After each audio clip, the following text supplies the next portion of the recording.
Vikas, thank you so much for joining us here on Mirror Now. What an absolute pleasure to have you here. Can I start by asking you why you are calling Imaginary Rain the greatest work of your life? You've done so much. How is this the greatest? You never know. The greatest could be coming in the next 10, 15 years. I think this is not a book. It's a story of Indian cuisine. It's a story of the forgotten ones. When we take these big journeys and big risks abroad, we tend to forget who actually got us there, what their journeys have been. So I want to tell that story thinking that there is a woman who runs a failed restaurant in New York. And how do I connect the dots? So, what happens is that whatever we are talking about Indian cuisine, it's all collective wisdom, collective culture, which gets passed on to us. And one of us, out of millions, gets an opportunity to perform on the world stage, right? So I kept thinking about it, that why is it so unappreciated for the people who actually sacrificed much more than you and whose names were not mentioned when you got the Michelin stars were announced for you. So I said, Shreya, let me take a route of telling a story which is very compelling about a female cook who's failed in New York. She comes to India and she gets inspired to cook one more time.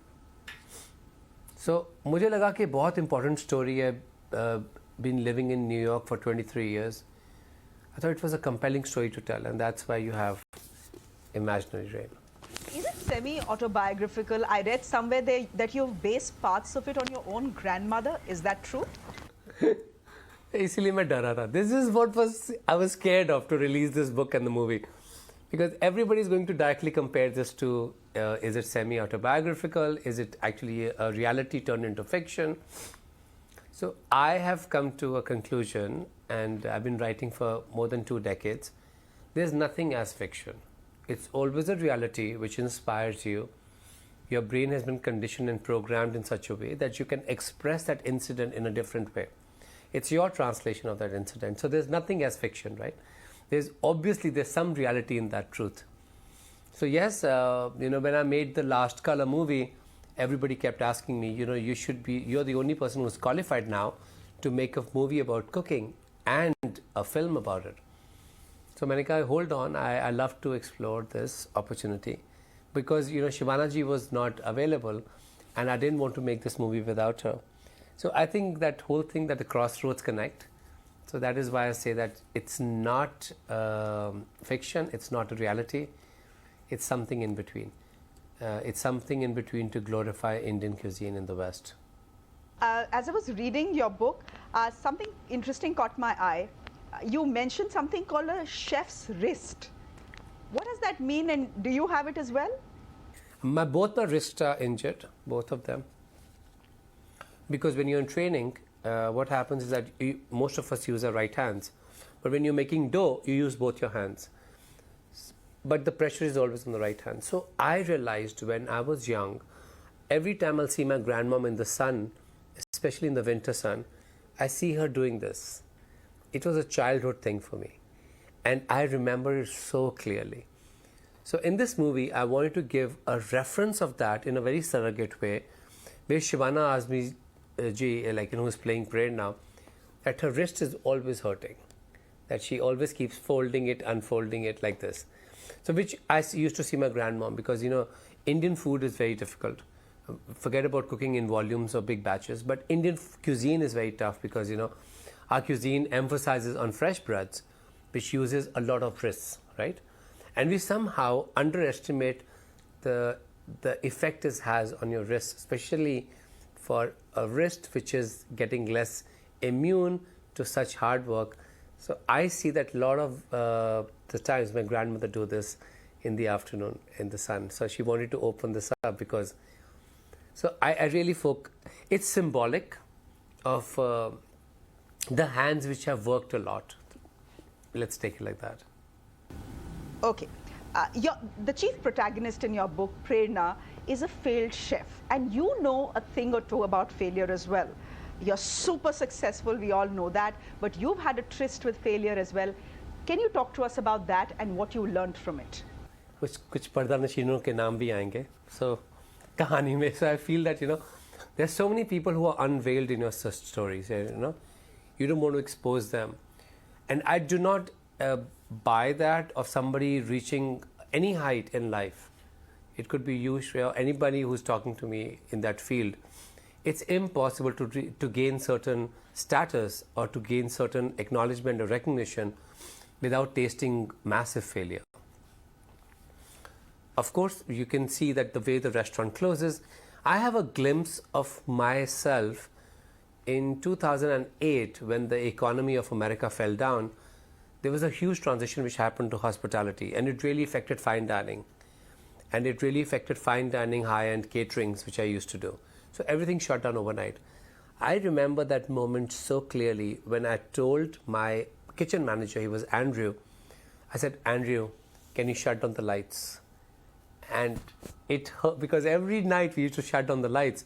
But tomorrow, we are not coming to turn them on.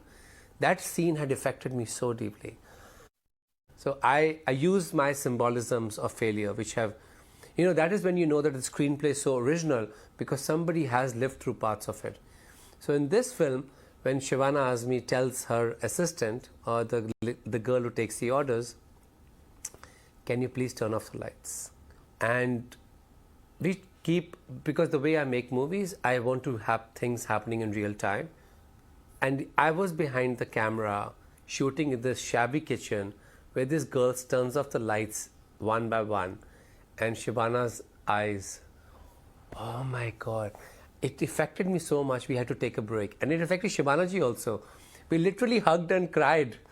I said, Shivanaji, I can't tell you the pain of shutting down a restaurant which is doing so well. And it shuts down not because it's fault of yours. It shuts down for so many different parameters in US. Lawsuits, labor issues, lease issues. There's so many complaints which happen about Indian food, especially when I was starting my life in America. I did take that pain, and I wanted to have people have empathy towards that pain when that journey ends. There's a line in the film that when I cook, I feel alive. I can bury all my pain in my kitchen. I just feel that now when the kitchen is shut down, she has no place to hide her pain. So I thought that was very poetic, it was very powerful. It happened to me many times, not just once. And I wanted to have people understand that this journey of someone who becomes a Michelin star chef, that how many people have shut down those kitchens and those lights before one kitchen gets to that international status where it becomes invincible. They often say that failure teaches you more than success, and you tasted failure even as a young boy. Boy trying to knit sweaters, get the funding, open your own catering business, helped by your mother and your grandmother, doesn't do too well. You go off, study hotel management, and you come back and launch a successful business. How cool is that? I love this story. Really? It's almost like when you just said that knitting sweaters. There's such a big thing which comes in front of me. It's the summer of the school, and when you're in your 8th grade or 9th grade, you're a guy who's knitting sweaters. It's the society which looks at you a different way. Not your family so much.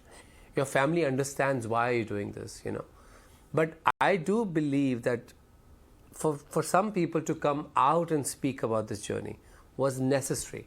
And the reason I do this is because of my mom.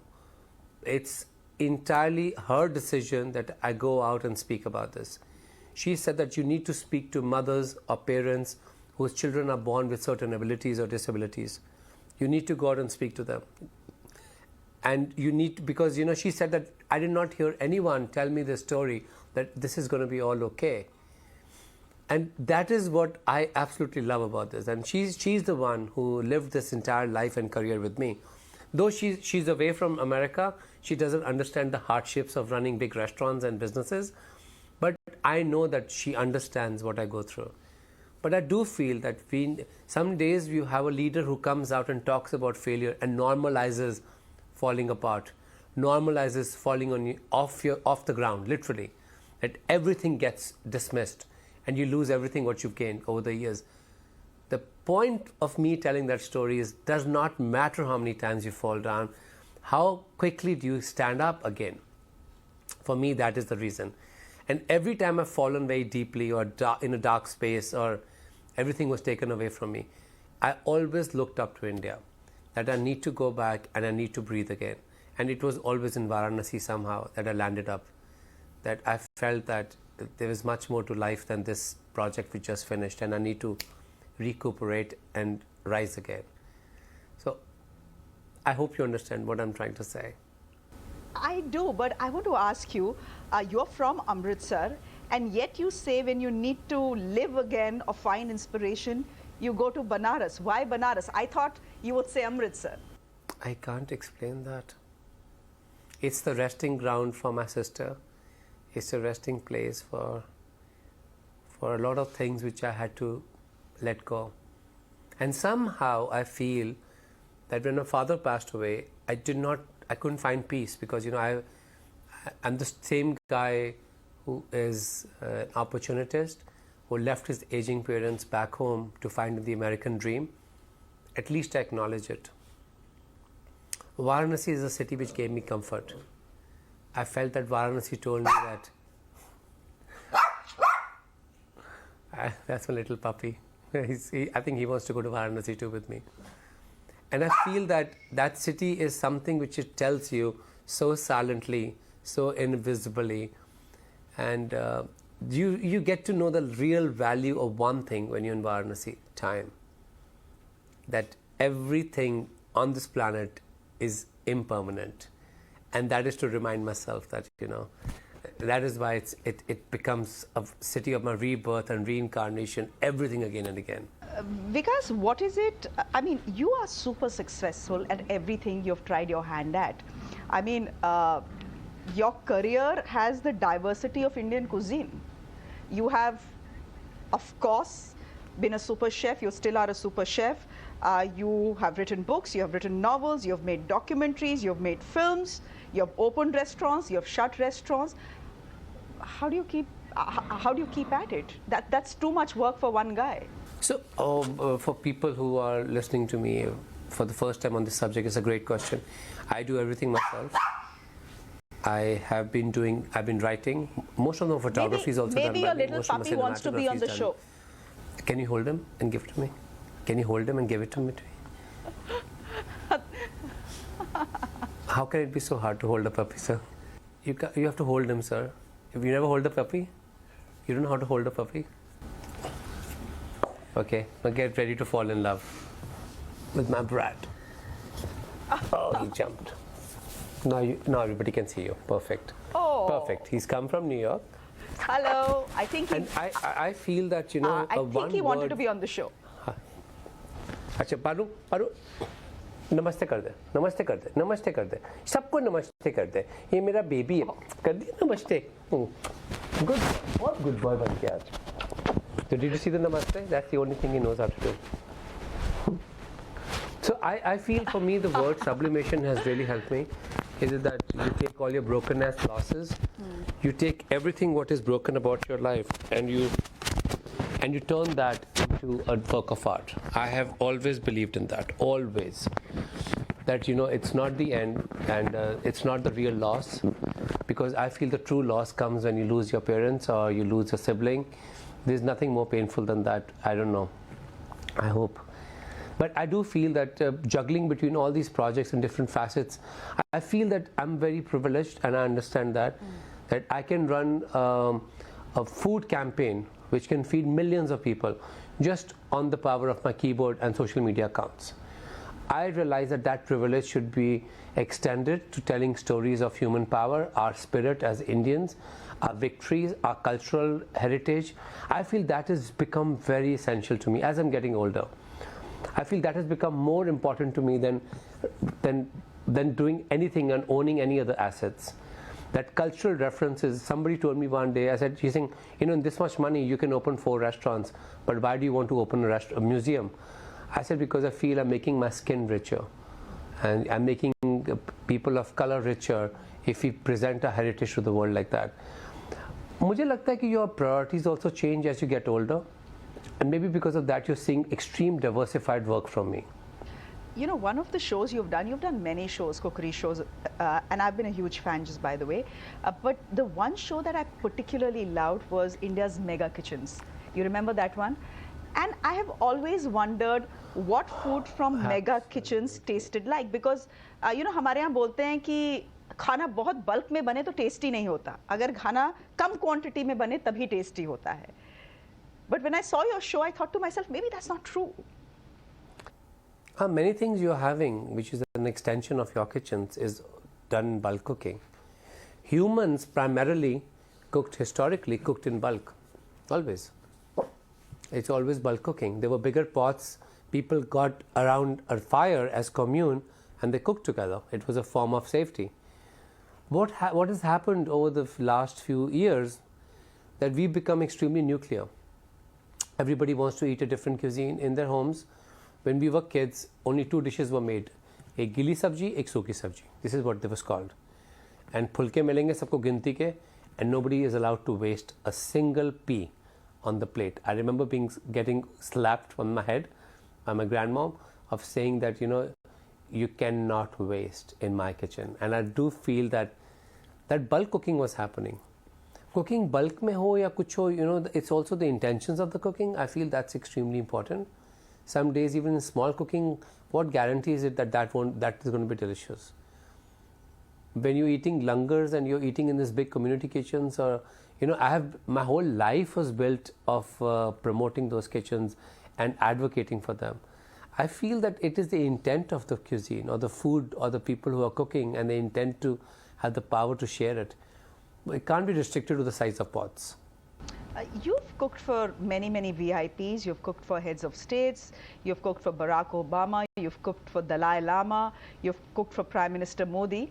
Who's had the most refined sense of cuisine? Someone who knows his food, knows his flavors, her flavors, knows texture, knows substance. Who's been that one person for whom it's been an absolute joy to cook?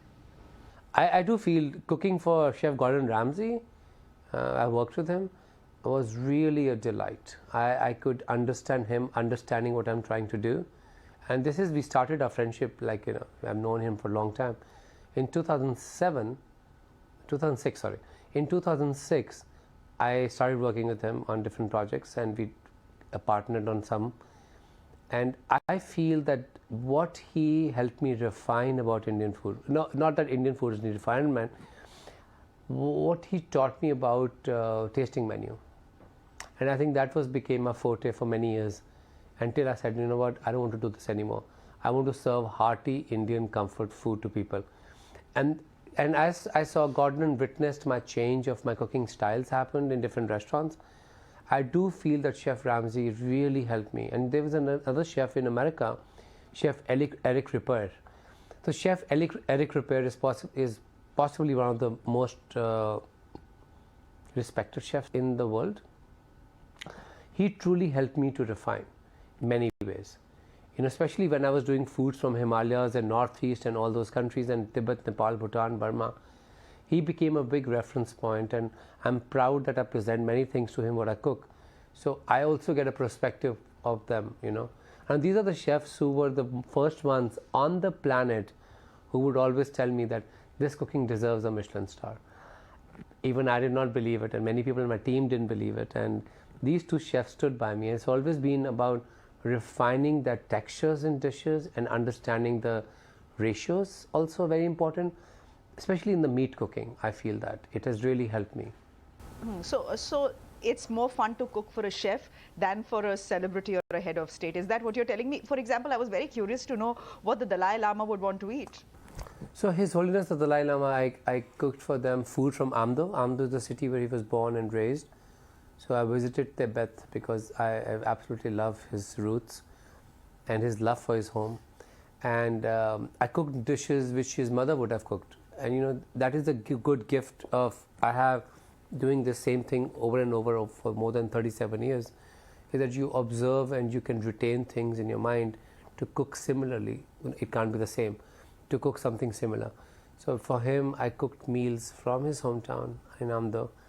Once it was in Bodh Gaya during Kal Chakra, and then I did a book on him, and that was his 80th birthday. And then I did the whole cake made out of breads from his hometown, of course in my version. I just feel that you feel so privileged that your food can reach people whose minds and whose thoughts are becoming, who are so important to our generation because of the peace they spread and their wisdom. So some days you feel under pressure, but most of the time you just want to be honest to what you're doing for them, and it has to connect to them in some way. Vikas, can I ask you what your comfort food is? Khichdi is everyone's comfort food, so you can't say that, but otherwise what? Khichdi, of course, but I can't say that. It's my. There's nothing which gives you more comfort like that. It's a razayat of khichdi. That wholehearted warmth and silkiness, and it's too many emotions for most of the Indians. But for me, it's also raat ki bachi hui sabzi ke parathe. It's like Indian kitchens always understood more than any global cuisine of understanding recycling. So रात को आपकी मेथी आलू and मटर बच गए, या फिर गोभी आलू बच गई, गोभी बच गई, आलू मसाला बच गया. How that gets transformed into paratha. I used to love that because that is really an extremely wholehearted flavors.